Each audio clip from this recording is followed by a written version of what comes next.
చంద్రబాబు వెన్నుపోటుకు రెండేళ్లు అంటూ తునిలో వైఎస్ఆర్సీపీ ఆధ్వర్యంలో కూటమి ప్రభుత్వానికి వ్యతిరేకంగా నిరసన కార్యక్రమం నిర్వహించారు. కాకినాడ జిల్లా తునిలో జరిగిన ఈ కార్యక్రమంలో మాజీ మంత్రి దాడిశెట్టి రాజా మాట్లాడుతూ కూటమి ప్రభుత్వం రెండేళ్ల పాలనలో ప్రజలకిచ్చిన హామీలను అమలు చేయడంలో విఫలమైందని ఆరోపించారు. మహిళలు, రైతులు, యువతల అసంతృప్తి పెరిగిందన్నారు.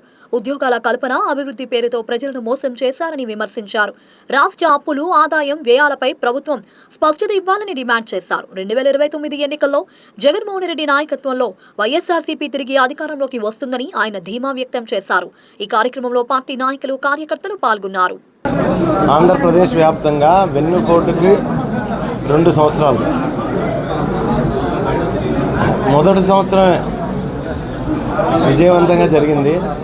రెండో సంవత్సరం దానికి రెట్టింపు ఉత్సాహంతో, దానికి రెట్టింపు కోపంతో ఈ రాష్ట్రంలో ఉన్న విద్యార్థులు కానీ, మహిళలు కానీ, రైతులు కానీ, నిరుద్యోగులు కానీ, ముఖ్యంగా డిఎస్సిలో దగాపడ్డ అభ్యర్థులు కానీ పాల్గొనడం జరిగింది. ఈరోజు కార్యక్రమాల్లో రాష్ట్ర వ్యాప్తంగా పాల్గొనడం జరిగింది.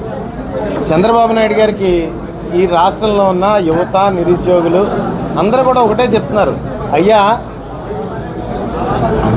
మీరు జగన్మోహన్ రెడ్డి గారి కన్నా రెట్టింపు అభివృద్ధి, సంక్షేమం, ఉద్యోగాలు, వ్యవసాయానికి తోడు,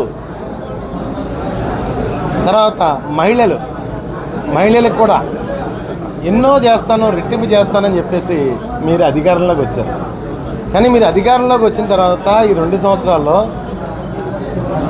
ఈ రాష్ట్రంలో ఉన్న మహిళలకు కానీ, 18 సంవత్సరాలు నిండిన ఆడపిల్లలు 60 సంవత్సరాల వరకు మీరు చేసింది ఏమీ లేదు, సున్నా. ఈ రాష్ట్రంలో ఉన్న డ్వాక్రా మహిళలకి మీరు చేసింది ఏమీ లేదు, సున్నా. ఈ సంవత్సరంతో కలిపి ఈ రాష్ట్రంలో ఉన్న రైతులకి మీరు బాకీ, రైతు భరోసా కింద మీరు 60,000 బాకీ. కానీ మీరు ఇచ్చింది 10,000 రూపాయలు. మరి ఇంకా ఇస్తారో లేదో తెలియదు. 6 సిలిండర్లు ఇచ్చేసామని మీరు అంటున్నారు. మరి ఎన్ని సిలిండర్లు ఇచ్చారో మరి ఈ రాష్ట్ర ప్రజలే చెప్తున్నారు మీకు. యాక్చువల్గా ఈ రాష్ట్రంలో ప్రజలందరూ కూడా ఎంత ఎండలో నిరసన తెలిపారో తెలుసా మీకు? చంద్రబాబు నాయుడు గారు ఈ ఎండ కన్నా బగ మండే ఈ ఎండ కన్నా ఈ రాష్ట్రంలో ఉన్న మహిళలకి, విద్యార్థులకి, రైతులకి అందరికీ కూడా మీ మీద కోపంగా ఉంది.